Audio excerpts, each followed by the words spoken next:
어, 에스겔 37장 말씀, 어제 말씀에서는 하나님께서 에스겔에게 마른 뼈의 골짜기의 환상을 보여주시는 그러한 말씀을 보았습니다.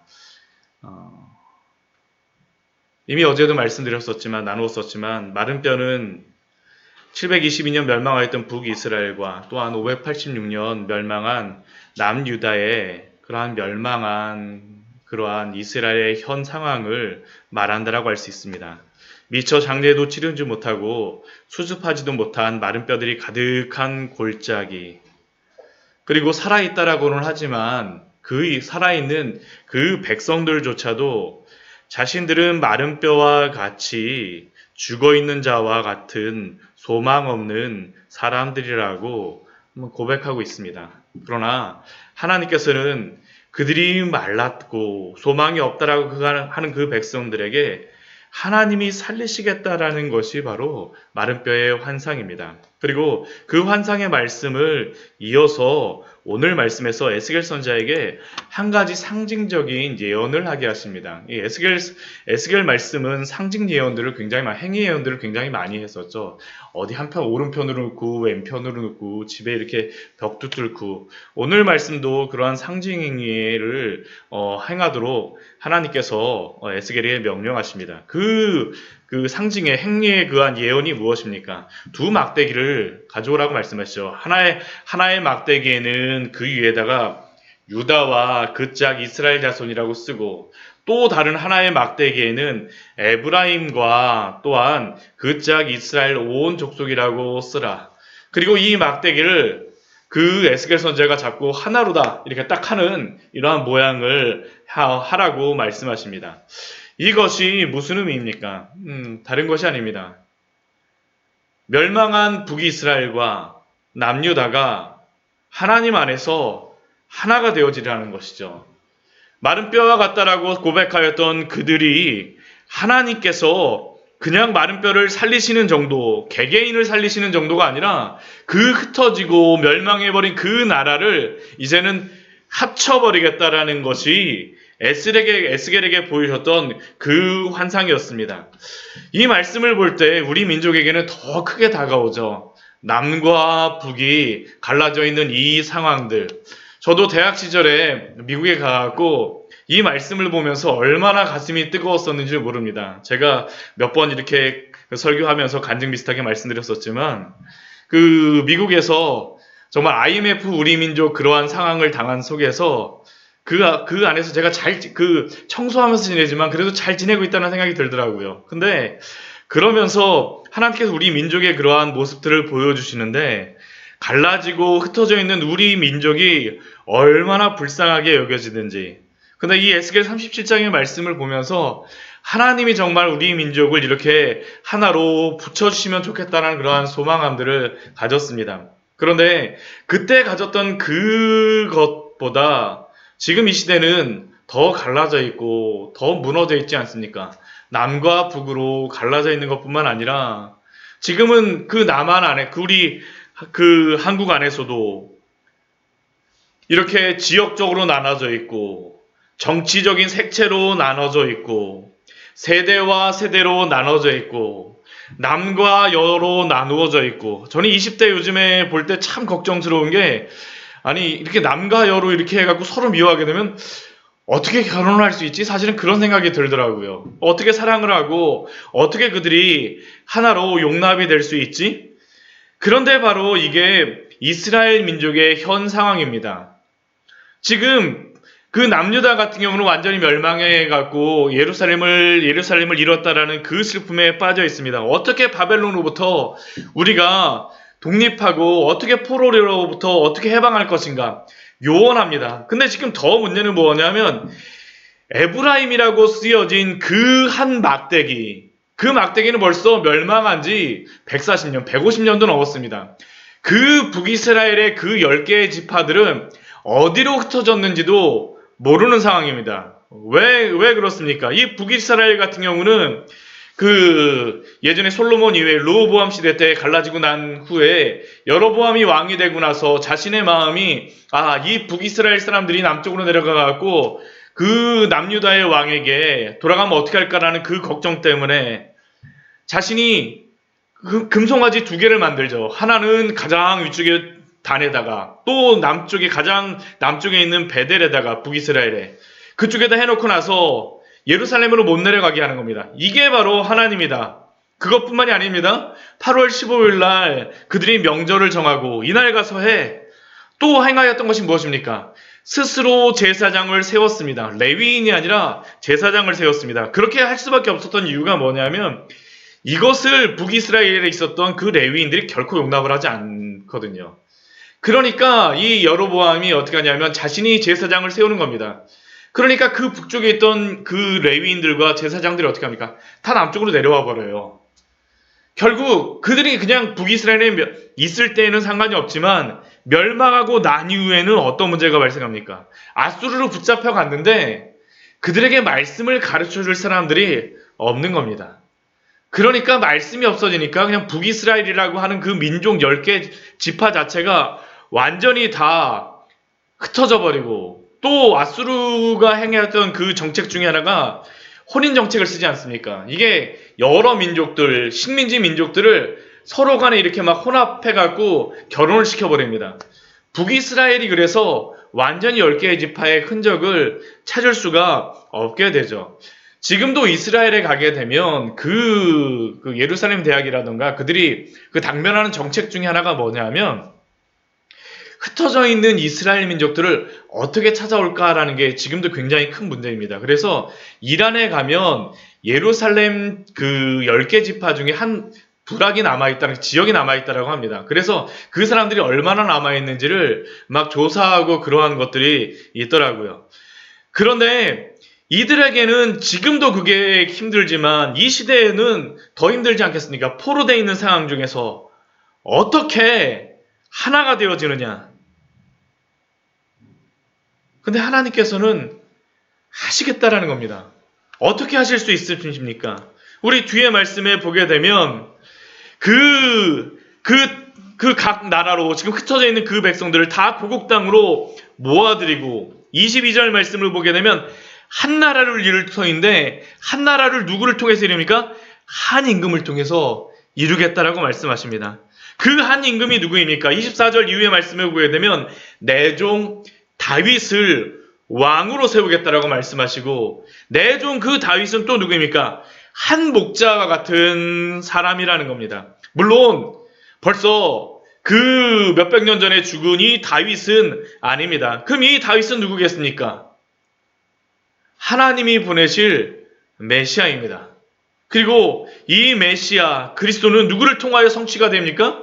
2000년 전 오셨던 예수 그리스도를 통하여서 성취를 하시는 게 바로 하나님의 역사이죠.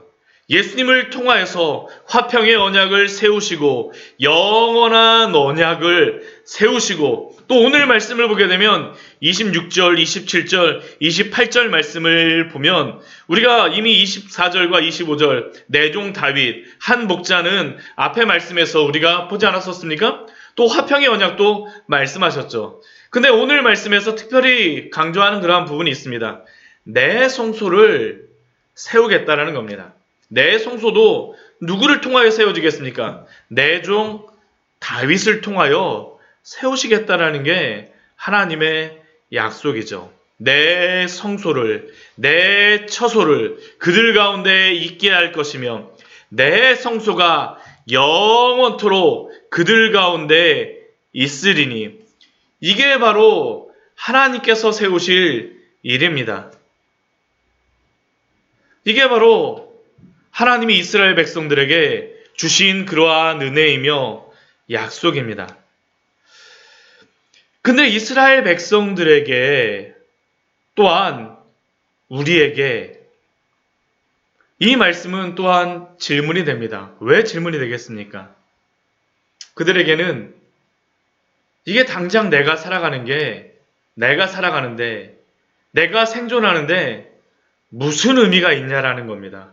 내가 당장 살아가는데 내 종 다윗이 한 목자가 도대체 나에게 무슨 의미가 있냐라는 게 이들에게 질문이겠죠. 또 우리에게도 사실은 이 말씀은 질문입니다.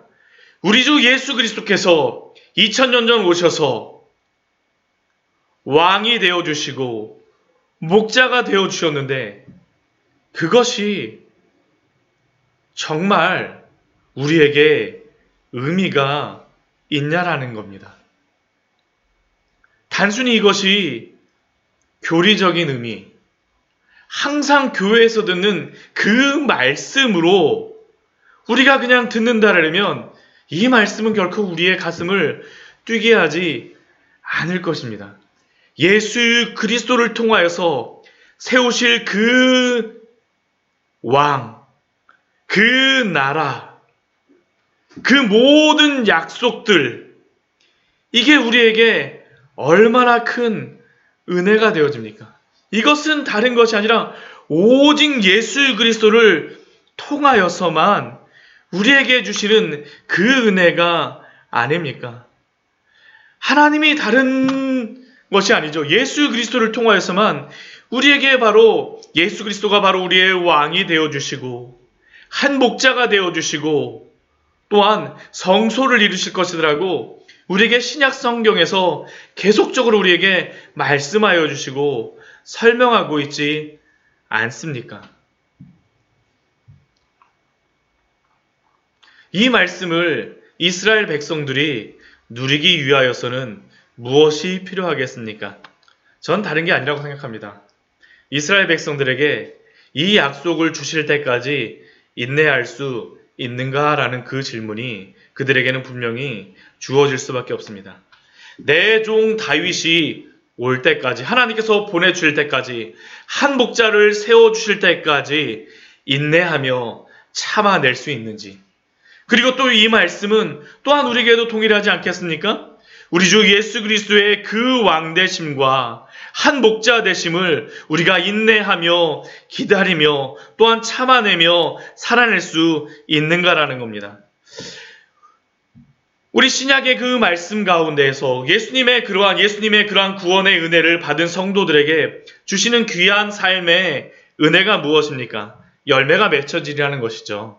성령의 열매 가운데에서도 말씀하시는 그러한 은혜가 무엇입니까? 오직 성령의 열매는 이것이니 사랑과 희락과 화평과 오래 참음과 자비와 양성과 충성과 온유와 절제의 열매니. 근데 이 열매들의 가장 밑바탕들을 보게 되면 인내가 밑받침되지 않고는 참아낼 수가 이 모든 것들을 누릴 수가 없음을 우리가 알 수 있습니다. 사랑도 동일하죠. 우리가 고린도전서 13장 말씀에서도 우리가 사랑이라고 이야기할 때에는 사랑은 오래 참고로 시작하지 않습니까? 우리가 하나님이 주신 이 말씀의 그러한 약속들을 인내하며 이 말씀들이 이루어질 것을 인내하며 참아낼 수 있는지, 사실은 이 말씀은 우리에게도 주시는 그러한 말씀인 줄 믿습니다. 그리고 또한 우리가 이 말씀을 믿음으로 인내하며 받아들이는 것을 또한 우리에게도 요구하지 않겠습니까? 또한 이 말씀, 오늘 우리에게 주시는 이 말씀은 그리스도가 왕 되어 주심, 또한 한 목자 되어 주심, 이 말씀, 우리에게만 주시는 말씀이 아니라 또한 우리를 통하여서, 우리에게 주신 그 은혜를 통하여서 우리의 주변에 이 그리스도의 왕되심을 또한 우리가 나타내며 드러낼 수 있는지도 또한 우리에게 질문을 하지 않겠습니까? 오늘 이 말씀을 통하여서 저는 주시는 은혜가 참 크다라고 생각을 합니다. 그리스도가 우리의 왕되심으로 말미암아 우리를 다스리게 되면 그리스도의 사랑이 우리를 통하여서 드러날 수밖에 없습니다. 제가 참 좋아하는 말씀 중에 한 가지가 고린도후서 5장 14절의 말씀입니다. 그리스도의 사랑이 우리를 강권하시는도다. 그리스도의 사랑이 우리를 강권하심으로 말미암아 그리스도가 우리의 왕되심과 한 목자 되심을 우리의 삶 속에서 드러내며 또한 살아내고 있습니까? 오늘도 우리에게 이 말씀이 질문하고 있습니다. 에베소서 말씀에서는 한 교회됨을 우리에게 말합니다. 에베소서 우리 말씀에 보게 되면 하나님께서 세우신 교회들이 그리스도를 통하여서 하나 되어지는 것들을 우리에게 말하죠. 우리 에베소서 우리 말씀 한번 같이 한번 읽어보도록 할까요? 우리 에베소서 2장 말씀 우리 같이 한번 보도록 하겠습니다.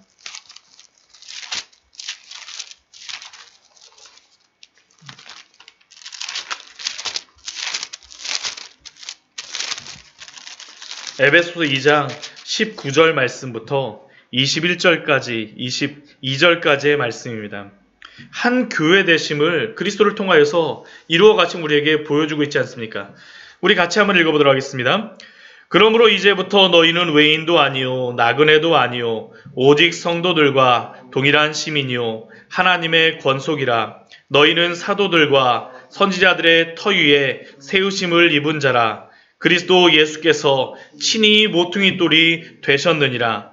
그의 안에서 건물마다 서로 연결하여 주 안에서 성전이 되어가고 너희도 성령 안에서 하나님이 거하실 처소가 되기 위하여 그리스도 예수 안에서 함께 지어져 가느니라. 오늘 말씀도 그리스도를 안에서 교회가 하나가 되어지고 성도가 하나가 되어지고 그 성도들이 또한 교회로서 하나가 된다라고 말합니다. 그리스도 안에서죠. 그리스도를 벗어나서는 하나가 되어질 수도 없고 그리스도를 벗어나서는 한 교회가 될 수도 없음을 우리에게 말하여집니다. 우리가 요한복음 4장 말씀에서도 우리가 사마리아 여인에게 예수님께서 그 말씀하시는 것이 무엇이었습니까? 유대인들은 예루살렘에서 예배를 드리고 우리는 이 그리심산에서 예배를 드립니다. 그렇게 말하는 그 여인을 향하여서 예수님께서 무엇이라고 말씀하십니까? 아버지께 참되게 예배하는 자들은 영과 진리로 예배할 때가 오노니 곧 이때라. 아버지께서는 자기에게 이렇게 예배하는 자들을 찾으시니라. 곧 이때가 언제입니까? 예수 그리스도가 지금 사마리아 여인과 함께 이야기하고 있는 이때 그리스도 안에서 사마리아인들도 유대인들도 함께 예배하는 자들이라는 것을 우리에게 말씀하십니다. 말씀을 정리하도록 하겠습니다.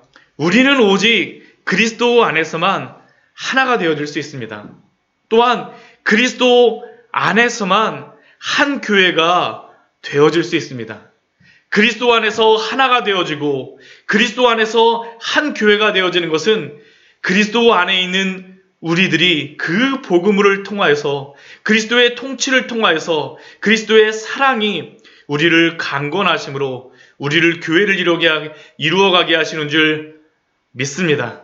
정말로 이러한 은혜가 우리 교회 안에 있기를 소원합니다. 제가 이 말씀을 준비하면서 이런 생각이 이러한 마음이 들더라고요. 요즘에 어떤 목사님이 저번 때 오셨던 목사님이 그러한 얘기들을 하셨었어요. 요즘에 저희 합동측 교단 중에 큰 교회가 개척 교회를 향해서 이렇게 돕는 그러한 것들을 행하고 있지 않습니까? 돕는 일들을 하고 있는데 우리 교회가 비록 작지만 제가 오늘 이 말씀을 준비하면서 차를 타고 오면서 생각이 들었던 게 한 교회를 이루어가고 있다라고 하는데 우리 개척하고 있는 다른 목사님들한테 한번 연락을 해봐갖고 같이 좀 서로 간의 이야기도 듣고 그러한 것들을 좀 기도도 하고 또 도울 수 있는 부분들도 도와야 되겠다는 그런 마음을 주셨습니다. 꼭 큰 교회만 하는 것이 아니죠. 작은 교회라 할지라도 왜 그렇습니까? 그리스도 안에서 성도들도 그렇지 않습니까? 우리가 그리스도 안에 있기 때문에 하나가 되어지고 그리스도 안에 있기 때문에 한 교회가 되어지는 것이 아닙니까? 오늘도 그리스도의 사랑이 우리를 강건하심으로 말미암아 그 사랑을 갖고 그리스도가 왕이 되심으로 우리를 주관하심으로 그 은혜를 나누는 귀한 성도님 되시기를 축원합니다. 같이 기도하도록 하겠습니다.